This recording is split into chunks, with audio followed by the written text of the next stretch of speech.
તે લોટનો રોટલો જતા રેતીનો શું થયો? અરે હું થયું તું આવો તો રોટલો હોય એક તો બૈરો જીડો ને માય કાકડીનો પાર નથી આવા રોટલા ઘણો છો ઈ તો આવડે વગડીએ હારા રોટલા ખાવા હોય તો હારી ગડનારી ભોજા ભરાડીની છોડી જક્કલને પહેરી લાવ તો ખરા દેર કહું તમને. ભાભી તે મારેલ મેણું ભાંગવું નહીં ને ભોજા ભરાડીની જકલને આ ઘરમાં બખડ જંતર કરીને પૈણી લાવું નહીં તો હું ભોગો બખડ જંતર નહીં. હવે તો આ ઘરમાં જકલ રોટલો ઘડે તેદી જ ખાય ત્યાં સુધી આ ઘરના ઘોડાનું પાણી અગરાજ લે પેરે લુગડે જાઉં છું ને પેરે લુગડે જ પૈણીને પાછો આવીશ. રામ રામ ભાભી.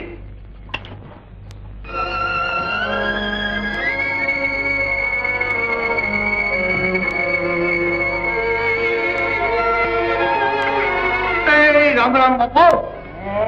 એટલે કોણ ઈ તો હું ભોગો બખડ જંતર. એટલે આ નવી સાંભળી આ મારી પેટીથી જ પડી છે. અમારા બાપ દાદા છે ને તો જંતર વગાડતા મરી ગયા પછી લોકો મને બખડ જંતર કહે છે. હા ક્યાં રહેવા? રેવા તો ભાવનગર ગઢમાં ચાકર છું. ભલે ભલે બેહો બેહો.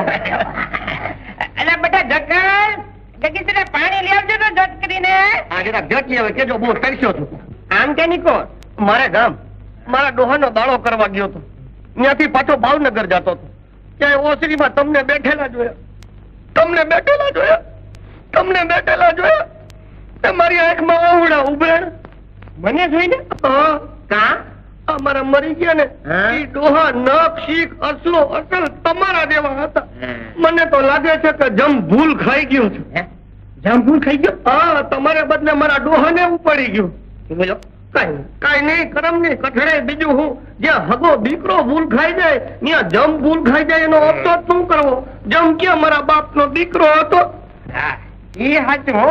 અને હજી તો કયો કે મારી માએ તમને જોયા નથી નહીતર હું ગમે એટલી ના પડું ને તો એ તમને મારા બાપ જ કહે.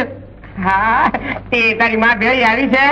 ના ભાઈ ના ઈ તો તમારી મોર 2 જ વર્ષે મરી ગઈ.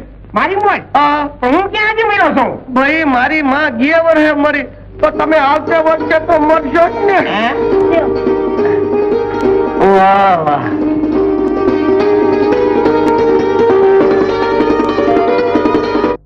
મને તો થાય એટલી તમારી સેવા કરી લેવાનું મન થાય છે. કોની? અમારા બાપુની. મારી? હા કા? મારા ને તમારા બાપુ આબેહૂબ એક હરખા છે.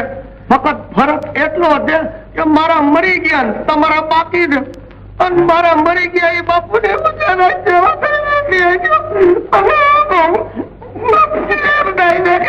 એટલી બધી એટલે હું તમારી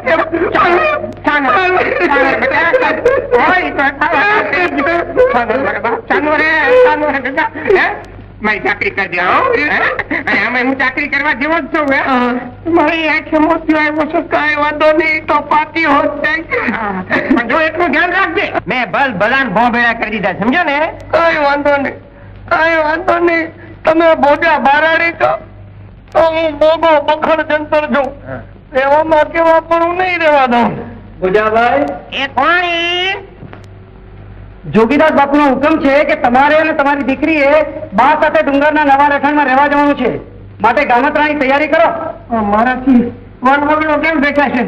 મારી આંખે મોતિયો છે. ભડકોમાં ભરાડી હું ભેગો છું ને તમારી દીકરી બાની ચાકરી કરશે ને હું તમારી ચાકરી કરીશ. સેવામાં કેવા પણ હું નહીં રહેવા દઉં. તમે તમારે હોકો ભરીને હાલી નીકળો. બાંધો લબાચા. હું હિંડોળો ઘાટ બેઈને હિંચકા નાખીશ.